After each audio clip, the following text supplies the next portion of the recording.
Dan sekarang asar yang kedua, asar yang berikutnya. Kemudian asar berikutnya, ada sanad telah menyebutkan kepada kami, yaitu Jarir bin Hazim. Berarti asar dari telah menyebutkan kepada kami Jarir bin Hazim. Allah berkata, Sami'tu al-Hasana, aku mendengar Hasan. Aku mendengar Hasan Basri berkata. Aku mendengar Hasan Basri berkata. Qadima So'so'ah. Hasan Basri dia berkata, ada seorang tokoh namanya So'so'ah. Ada seorang tokoh jenengannya So'so'ah. Uangnya jenengannya ya. Dia adalah paman Farasdak. Dia adalah paman dari Farasdak. Dia paman dari seorang tokoh namanya Farasdak. Lantas kemudian atau kakeknya, atau perawi ini menyebutkan atau kakaknya dari Farasdak datang menemui Nabi. Dia datang menemui Nabi. Tak kala kemudian dia datang menemui Nabi, lalu aku mendengar beliau membawa ayat ini.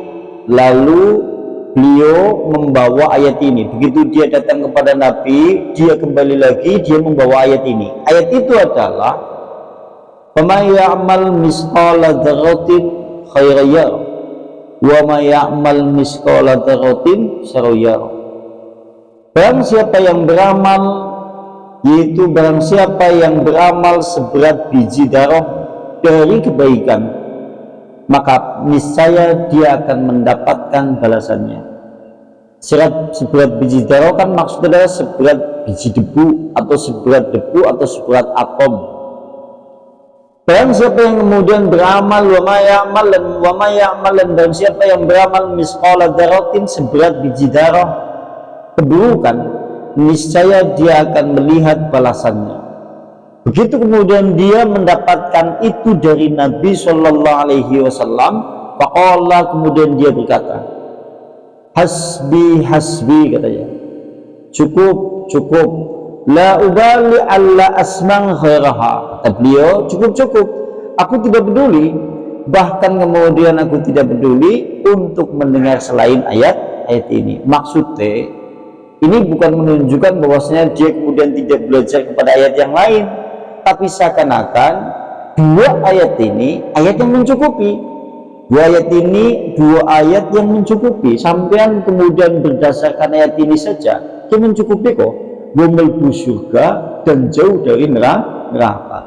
Siapa saja yang berbuat kebaikan seberat biji darah, niscaya dia akan mendapat balasannya.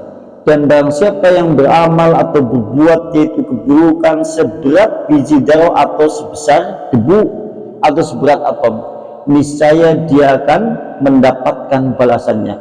Karena dua ayat inilah seakan-akan mencukupi. Maksudnya adalah dengan dua ayat ini sangat mencukupi untuk sebagai pendidikan keimanan, selamat dari neraka, dan kemudian dimasukkan ke dalam surga. Sehingga dia berkata, seakan-akan cukup aku mendapatkan dua ayat ini, seakan-akan dia tidak membutuhkan ayat yang lain. Maksudnya adalah dia dengan dua ayat ini cukup menjadikan dua ayat yang bisa membawanya menuju surga atau jauh dari neraka. Sampai nengmungan dalam ayat ini tok penak sholat bebo, oh iya wa ma ya'mal misqala dzarratin khairan yarah. Ngaji sampean bebo ya penak, wa ma ya'mal misqala dzarratin khairan yarah, dan seterusnya.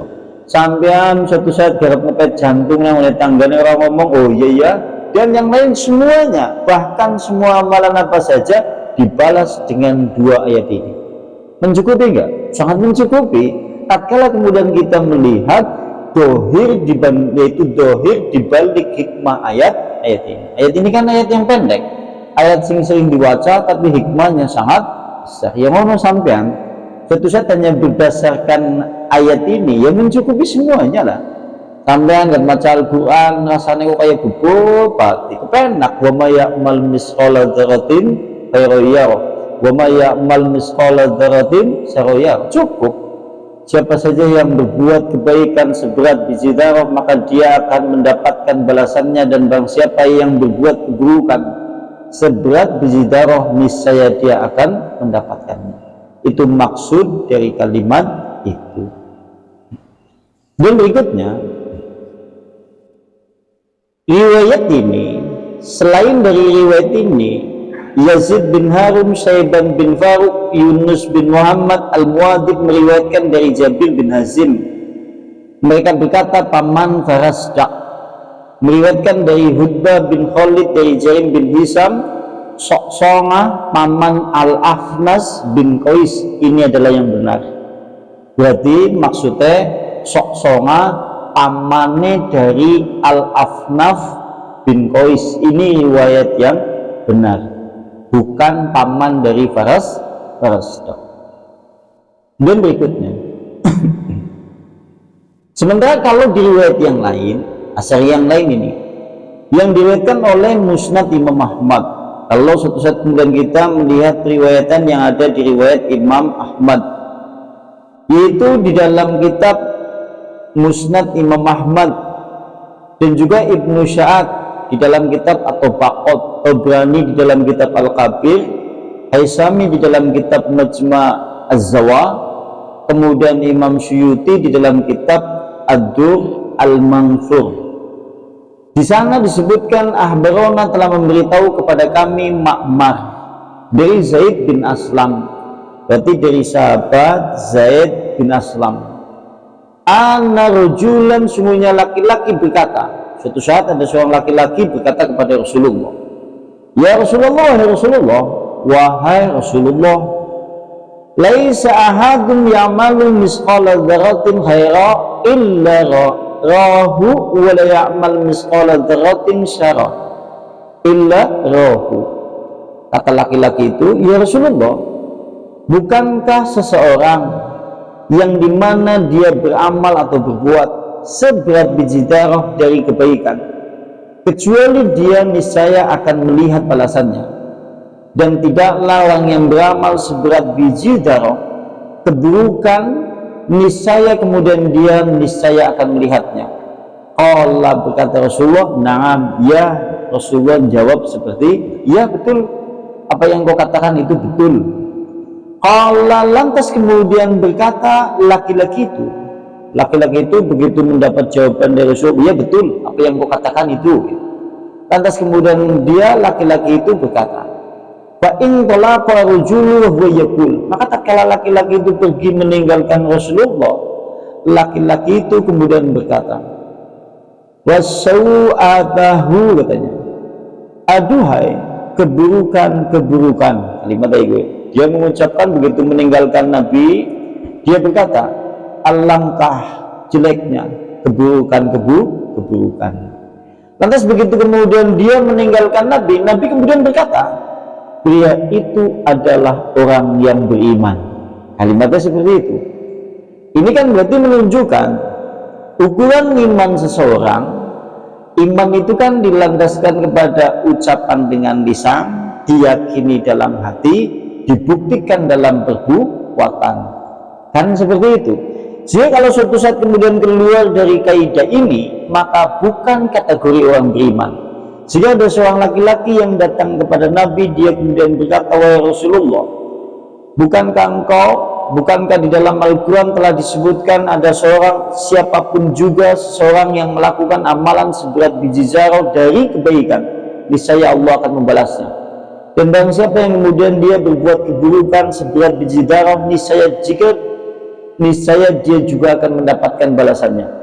Lantas kata Rasulullah, ya benar apa yang kau katakan. Laki-laki itu kemudian berlalu meninggalkan Nabi, kemudian dia berkata, alangkah jeleknya keburukan-keburukan. Rasulullah kemudian berkata, dia adalah laki-laki yang beriman. Ini menunjukkan amalan iman, yaitu iman adalah amalan-amalan soleh yang lahir setelah kemudian dia mengucapkan dengan lisannya, sekaligus dia meyakini dalam hatinya.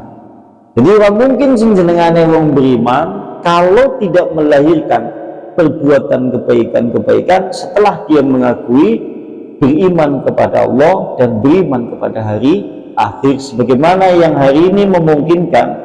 Zaman kita hidup hari ini banyak orang yang terjerumus di dalam pemahaman iman seakan-akan hanya percaya kepada Allah, hanya percaya kepada hidup setelah kematian, tapi tanpa pernah melahirkan amal soleh yang menunjukkan ketaatan, ketundukan, dan beribadah kepada Allah. Lantas mereka kemudian mengucapkan mereka adalah orang beriman, padahal kategori seperti itu bukanlah orang beriman yang dimaksud oleh Rasulullah. Gue maksudnya banyak nggak yang zaman kita hidup hari ini sing gue modelnya ya jadi seolah-olah dari yang aku iman ya percaya kami Allah, percaya kami mati, tapi nyatanya dalam bentuk perbuatan aman dia banyak penyimpangan, atau bahkan dia tidak beribadah sama sekali kepada Allah, sekalipun lisannya, sekalipun hatinya mempercayai mati, mempercayai kemudian Allah sebagai Tuhan yang wajib disembah, tapi bersamaan dengan itu dia tidak beribadah kepada Allah Subhanahu wa Ta'ala. Yang seperti ini bukanlah orang yang beriman jika tidak melahirkan dengan amal soleh. Padahal kalau di sini menunjukkan laki-laki itu disebut orang beriman karena masalahnya adalah dia mengamalkan satu ayat, yang dimana satu ayat itu berbicara masalah perbuatan baik ataupun jelek sekalipun seberat biji darah, kemudian itu pasti akan mendapatkan balasannya. Oleh karena itulah laki-laki itu disebut sebagai orang beriman setelah dia melahirkan amal soleh. Maksudnya seperti itu. Dan berikutnya satu lagi ini. Sementara kalau diriwayatkan dalam riwayat yang lain, ini riwayat yang lain, kayak khusus gue kalangan wong sing ngaji ya. Akhbarona telah memberitahu kepada kami Abdurrahman al-Masnudi, dari Abdurrahman al-Masnudi, nganil Qasim dari Qasim, ngan Abdullah dari Abdullah, dia berkata Abdullah, innila ahsibu rajula yang sa'al milma ya'lamuhu bil khati'ati ya'malluha. Alimatnya seperti itu. Kata Abdullah, sungguhnya aku menyangka, inilah ahsibu, sesungguhnya aku betul-betul menyangka kepada seorang laki-laki dia lupa kepada ilmu yang ia tahu sebelumnya.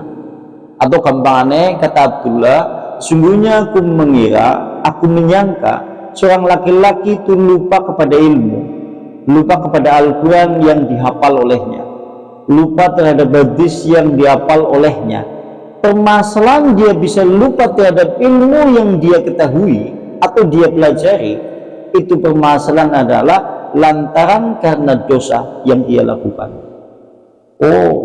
Kalau menurut perkataan Abdullah, orang bisa lupa kepada Al-Quran yang ia hafal, ia bisa lupa terhadap hadis yang ia tadinya hafal, ia bisa memahami kaidah bahasa Arab yang tadinya ia pelajari, terus kok kemudian lupa, maka ini akibat dari dosa yang ia lakukan. Dewek sih ketemu ya, nah apa kat zaman biyen nganti siki langka apa lalu. Karena menurut Abdullah di sini menunjukkan dosa-dosa seakan-akan menjadi penghalang bagi manusia untuk masuk ilmu di dalam hati. Oleh karena itulah Ibnu Abbas berkata, sahabat Nabi berkata, innal ilma nur, sesungguhnya ilmu itu adalah cahaya, fil qalbi, di dalam hati manusia. Ilmu cahaya di dalam hati manusia. Wa inna nurul qalbi, sesungguhnya cahaya hati yang ada di dalam hati manusia itu akan bisa padam bidunubi, dengan dosa-dosa yang manusia lakukan. Direk mau hafal surat Al-Baqarah nganti misal 300 ayat, nganti tekan ayat 286 rampung kabeh. Siki kelalen boleh jadi itu karena dosa yang kita lakukan. Tadinya dia menghafal yaitu hadis sejumlah 500 hadis lengkap dengan sanad-sanadnya, tapi hari ini kemudian kita lupa. Ini menunjukkan karena dosa-dosa yang ia lakukan. Sekaligus gue nek sing hafalan, nenek sing ora hafalan. Kalau bagi orang yang tidak pernah hafalan hadis, tidak pernah hafalan Al-Quran, rasa malas untuk thalabul ilmi itulah akibat dosa-dosa yang dia lakukan. Nah, nek wong sing udu wong hafalan, udu wong sing hafalan hadis, udu wong sing hafalan Al-Quran, dosa ki mempengaruhi dadi maikna bebore males setat kala thalabul ilmi. Oke, kalau menurut penjelasan di dalam kitab ini, mulanya dari suatu saat tatkala kemudian mengangkat kaki untuk melangkah menuju thalabul ilmi, rasanya berat, itu boleh jadi karena dosa yang dilakukan oleh manusia itu sendiri. Bahkan kalau di dalam kalimat yang lain yang disampaikan oleh ulama salafus soleh, inna dunuba, sungguhnya dosa-dosa akan memperberat langkah manusia untuk menuju kebaikan. Jadi sing jenengane wong teramat berat untuk melakukan kebaikan apa saja yang dia lakukan, permasalahannya adalah dosa yang menumpuk-numpuk ada pada dirinya. Jadi yang jenengane dosa menjadikan anggota tubuh manusia berat untuk melakukan amalan kebaikan lainnya. Sampeyan kewengi garap sholat malam kok rasanya apot pak, boleh jadi dosa yang kita lakukan. Sampeyan kok garap esuk-esuk garap dikir pagi kayak bubuk, berarti itu boleh jadi karena dosa yang kita lakukan. Suatu saat kalau kemudian kita sholat dua rasanya bubuk apot, berarti ini karena dosa-dosa yang dilakukan. Karena kita tahu yang namanya amal soleh, maka ini adalah membutuhkan jiwa cahaya di dalam hati manusia. Cahaya hati manusia itu dipengaruhi oleh ilmu, dan ilmu bisa masuk ke dalam hati manusia itu terhalang dengan dosa-dosa yang manusia telah lakukan. Itulah yang dikatakan oleh Abdullah di dalam kitab di antaranya sampai itu. Mungkin ada yang mau ditanyakan terkait masalah atau mungkin ditambahkan, monggo. Kalau tidak kita tutup. Ini jangan nih saya pada udan-udan sih. Gimana ini?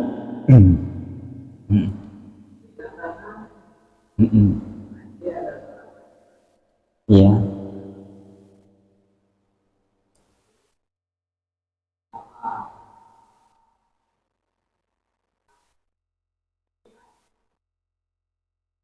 Iya.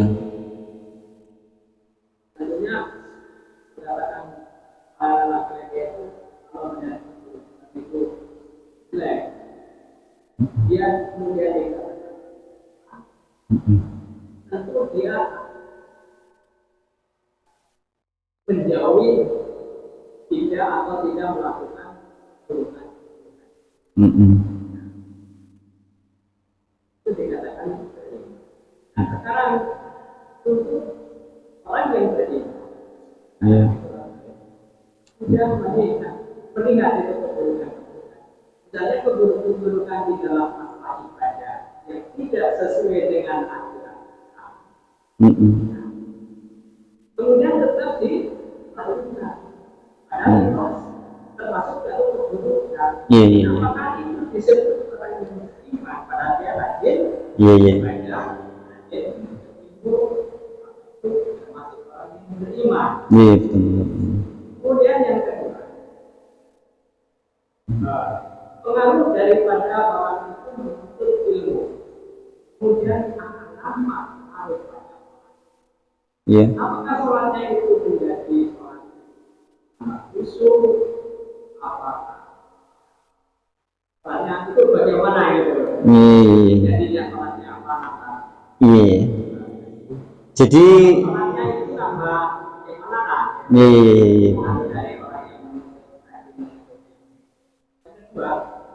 Yang ketiga yaitu pengaruhnya orang menjadi zuhud. Apa yang dimaksud zuhud itu? Ini seperti ini. Jadi yang pertama adalah kaidah iman itu sendiri. Iman itu kan diucapkan dengan lisan, diyakini dalam hati, dibuktikan dalam perbuatan. Ini sudah menjadi usul lah, akhirnya landasan dasar yang telah diketahui oleh kebanyakan kaum muslimin hari ini ngerti.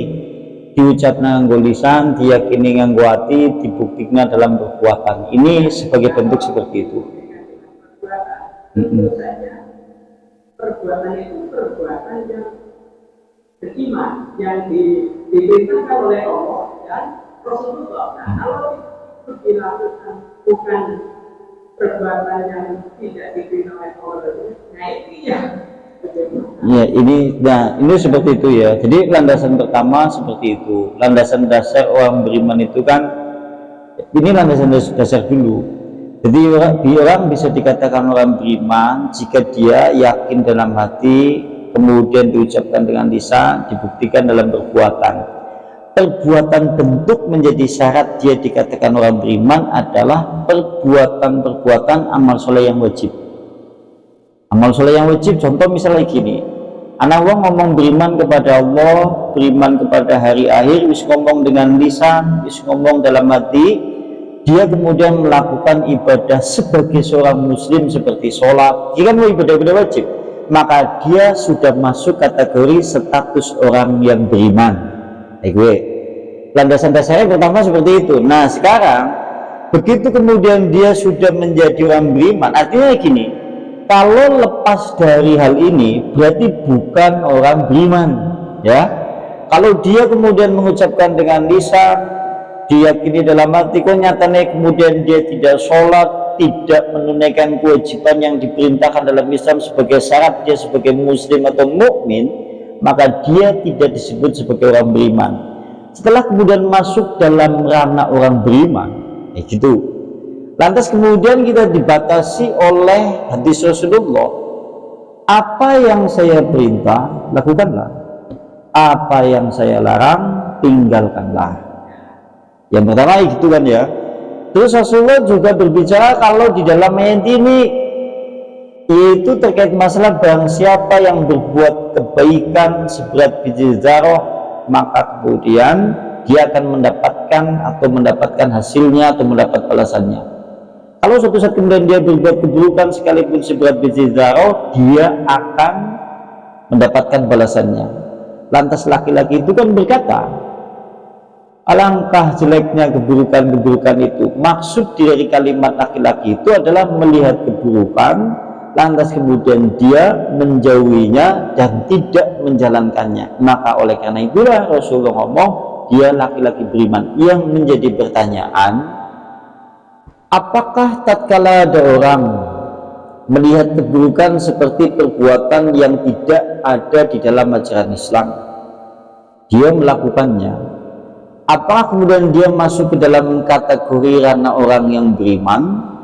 Kan yang ditanyakan menesankan seperti itu. Misal contoh anak wong wis kaidah imane masuk, dia sudah masuk ke dalam kategori dia orang beriman. Tapi kemudian dia menjalankan amalia ibadah, malah justru banyak amalan yang tidak dicontohkan di dalam Al-Quran, tidak dicontohkan di dalam orang sunnah. Orang seperti ini adalah orang yang beriman tapi banyak melakukan perbuatan bid'ah. Perbuatan bid'ah adalah semua perbuatan yang mengarah kepada perbuatan kesesatan, tempatnya adalah di neraka. Jadi seandainya orang beriman kemudian dia mengamalkan sesuatu yang tidak ada di dalam ajaran Islam, maka dia terjumus di dalam bid'ah, maka dia terjumus di dalam kesesatan, dan kesesatan itu tempatnya di neraka. Sehingga orang-orang beriman yang kategorinya seperti itu, pelaku-pelaku bid'ah, ya cukup berbahaya. Berbahayanya apa? Bahkan kalau menurut perkataan ulama salafus saleh, ini menurut perkataan ulama salafus saleh ya, salafus saleh itu menyebutkan setan itu lebih cinta kepada ahlul bid'ah. Setan lebih demen kambi ahlul bid'ah dibandingkan kepada ahlul maksiat. Setan lebih demen kambi pelaku ahlul bid'ah dibandingkan kambi pelaku ahli maksiat. Kenapa kemudian setan itu lebih cinta kepada pelaku bid'ah dibandingkan kepada pelaku maksiat? Karena kita tahu tatkala orang melakukan perbuatan maksiat seperti minum, judi, merampok, mencuri, orang yang berbuat seperti itu mengetahui perbuatannya itu jelek. Kalau orang berbuat perbuatan yang sifatnya maksiat kan ngerti, oh iya nyolong rapi, judi rapi. Tapi kalau suatu saat orang terjumus di dalam perbuatan bid'ah, kenapa dicintai oleh setan? karena pelaku-pelaku orang-orang yang terjerumus di dalam perbuatan fitnah itu perbuatan sesat tapi dianggap perbuatan baik. Mulanya setan lebih demen. Nah, bahayanya orang beriman kalau suatu saat terjerumus di dalam perbuatan fitnah seperti itu, setan malah jadi lebih demen. Yang kedua, dia anggap perbuatan kejelekannya itu kebaikan, dan ini keberhasilan setan. Yang berikutnya, diancam kelak karena itu merupakan kesalahan, diancam di neraka. Yang berikutnya, diancam tidak diberi telaga Al-Kausar. Tatkala Rasulullah menunggu-nunggu di telaga Kausar, menunggu umatnya untuk minum telaga itu. Di antaranya ada umat-umat yang diusir oleh Nabi, adalah umat-umat yang berbuat sesuatu dengan perbuatan yang tidak diuswahkan, dicontohkan oleh Nabi. Seperti itu. Dia tetap orang beriman tapi masuknya kategori dia pelaku bid'ah. Gitu. Bahayanya gitu. Bahayanya kan ngelakoni perbuatan singgoran contoh Nabi dianggap apik. Mulanya setan lebih demen dibandingkan ahli maksiat. Ya. Kemudian yang kedua ya. Yang kedua ya, pertanyaan kedua apa ya Master? Hah? Dijawab apa ya? Udah ya? Oh, dijawab semuanya. Apa yang tadi ya? Oh iya. Tadi kan disebutkan di dalam pertemuan di awal, orang yang mengaji nanti akan tidaklah lama nampak pengaruh, yaitu rasa syukur pada lisannya, pada sholatnya, pada tangannya, dan yang lain-lain yang disebutkan di dalam berkaitan tadi. Pengaruh di dalam sholat maune, sholat maune khusyuk ya jadi khusyuk. Sampean terus suatu saat maune ngerti syarat saya rukun sholat, ya jadi ngerti. Kalau setelah mengaji, maksud mengaji di sini adalah sing berkaitan dengan masalah sholat, jadi sholat yang ngerti hukum-hukum, ya nek dewek ngaji terkait masalah sholat, nanti akan pengaruh pada sholat khusyuk apa, ini kan butuh dikaji. Syarat rukun, syarat saya sholat apa, rukun sholat apa, yang membatalkan sholat apa, ini butuh dikaji semuanya. Begitu kita mempelajari itu, maka sholatnya menjadi berisi. Tapi sebelum menempuh jalan ilmu yang mempelajari itu, berarti kita belum mendapatkan yaitu bekas yang nampak pada sholat kita. Karena derek memang belum mempelajari, misal neng jenengan belum mempelajari sholat ya belum. Berarti ini butuh dikaji terkait permasalahan itu berkaitan spesifik dengan masalah sholat. Karena ketika kita berbicara di dalam masalah ini menyebutkan secara umum, tapi diperinci seperti itu, nek diperinci masing-masingnya. Nek berbicara masalah zuhud, inti zuhud adalah lebih dominan hati dan jiwa cenderung cinta kepada akhirat dibandingkan dunia. Intinya seperti itu nek zuhud. Zuhud adalah yaitu kecenderungan hati dan jiwa manusia kecintanya kepada akhirat dibandingkan dunia. Sekalipun sing jenenge zuhud tidak mesti menunjukkan pakaian compang-camping, tidak mesti menunjukkan kemudian tidak menggunakan sandal atau yang lain-lain. Tapi yang namanya zuhud adalah sikap hati manusia yang dimana dia cenderung kepada kehidupan akhirat dibandingkan kehidupan dunia, sekalipun dia adalah orang yang kaya. Dewek wong sugih tapi nek atine zuhud, ya sudah, kekayaannya itu bermanfaat untuk kehidupan akhiratnya. Itu jenengane wong zuhud. Intinya seperti itu. Di antaranya itu. Cukup deh. Nakhtimu bihadza majlis ta'lim bi da'wati Rasulillah subhanakallahumma bihamdika asyhadu an la ilaha illa anta astaghfiruka wa atubu ilaik. Barakallahu fikum. Mudah-mudahan Allah Subhanahu wa taala memberkahi kepada panjenengan semuanya. Ayo kalam billahi taufiq wal hidayah. Assalamualaikum warahmatullahi wabarakatuh.